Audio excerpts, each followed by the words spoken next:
Welcome my viewers and my favorite students of Kamari High School and also my favorite students of other schools in West Bengal. In the previous videos, I tried to give answers of important questions, and the higher secondary students of different areas of West Bengal are giving me messages indicating and admitting that they are pleased, they are satisfied with my answer. And it also satisfies me, it delights me, and it makes me happy that my effort is not going in vain. And that's why I am again here before you, and today I am here with another important answer for all of you. And today my question is, establish that the poem The Poetry of Earth by John Keats is a nature poem. This is the question.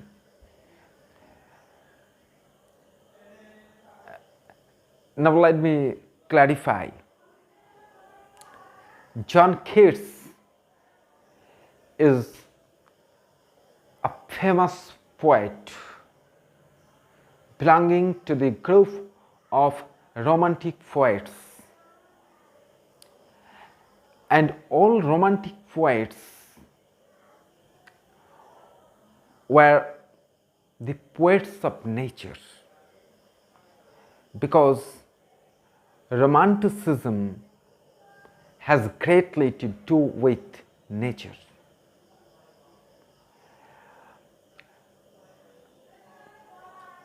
And while the fact is this, that romantic poets must be in touch with nature and natural objects, the poet John Keats cannot be an exception. And he obviously has an inclination to nature, nature's beauty, and natural objects. In almost all his poems, we find that Keats directly and sometimes indirectly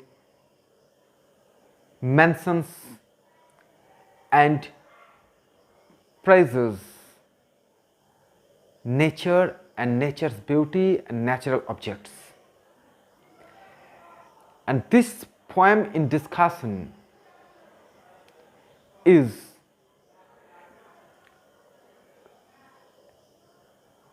primarily giving us the truth that the existence of music, the continuation of music in nature is never unfailing, is never broken. And this truth has been expressed through the mention of two important objects of nature, and they are living objects. One is grasshopper and another is the cricket. These two living objects have been mentioned, and their activities have been mentioned to vindicate the truth that nature's music is unbroken and never abates. It never stops. In successive way, this continuation goes on. The grasshopper in the summer season and The cricket in the season of winter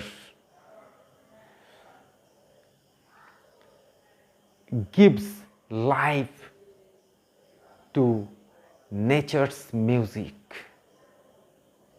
They keep the music of nature alive and continued. So we easily understand that this poem is a praise of natural living things like the grasshopper and the cricket. But to vindicate this truth of undying and unbroken music of nature, the poet mentions the other objects of nature also in this poem, the poetry of earth. And he mentions the hot sun, he mentions the bird, he mentions the cooling shade of trees, he mentions wintry evening, he mentions silence, and he mentions the wintry evening and frosty evening. Thus, all those things, as they are important elements of nature, has made this poem an out and out nature poem. There is no ambiguity and there is no difficulty in our understanding and realizing that Keats had in his mind the effect of all these things. He was constantly in touch with these things, all these things of nature, the hot sun, the cooling shade of trees, the bird, and the wintry evening, the silence, all those things were constantly in the mind of the poet John Keats. Though his primary aim is to highlight the single fact that the continuation of music is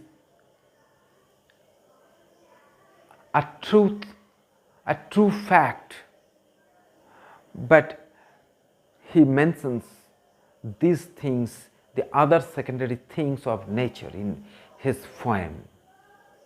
So with the mention, with the reference of all those things of nature, this poetry has become a successful poem of nature, and we get a stamp of Keats in this poem, because we know that Keats was a poet of nature who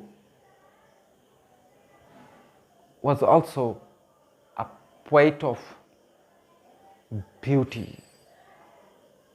He was a sensuous poet, but first of all he was a poet of nature. And this poetry of earth is wholly and obviously a poem of nature, a nature poem, because we, the nature lovers, the readers who are nature lovers, are happy to know this truth that really the music of earth, means the poetry of earth, is created by these little insects like the grasshopper and the cricket. They are so lovely, they are so beautiful in their work, in their activity, and in their existence. And we we have to love nature.